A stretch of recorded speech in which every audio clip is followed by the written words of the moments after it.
দেশে কোনো mob culture থাকবে না।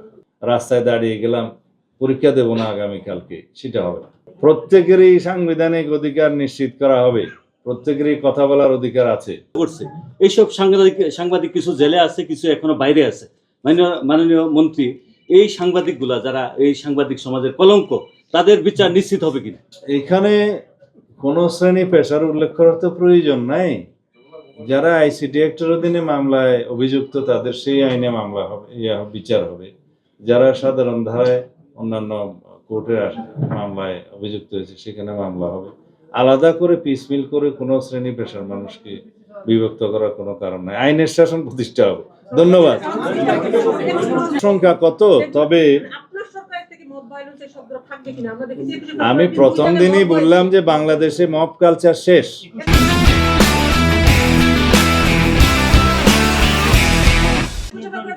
এবং বলে যদি কোথাও হয়ে থাকে সেটা আমরা অ্যাড্রেস করব। এমন না যে আমি এখানে বলে দিলাম মব ভায়োলেন্স হয়তো কেউ করবে না, এমন তো না। কিন্তু আমাদের অ্যাকশনটা দেখতে হবে, যাতে মব ভায়োলেন্সের এগেনস্টে, মব কালচারের এগেনস্টে আমাদের রিয়েকশনটা কি।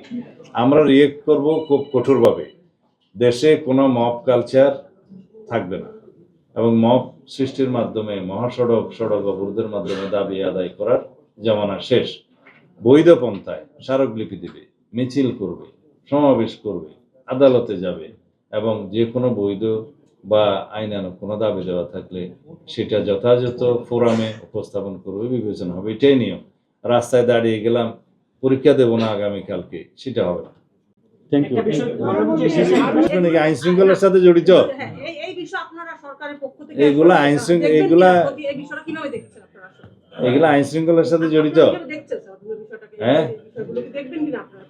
প্রত্যেকেরই সাংবিধানিক অধিকার নিশ্চিত করা হবে, প্রত্যেকেরই কথা বলার অধিকার আছে। যে যার মতো করে কথা বলবে, যারা জবাব দেওয়ার তারা জবাব দেবে। ধন্যবাদ। Thank you.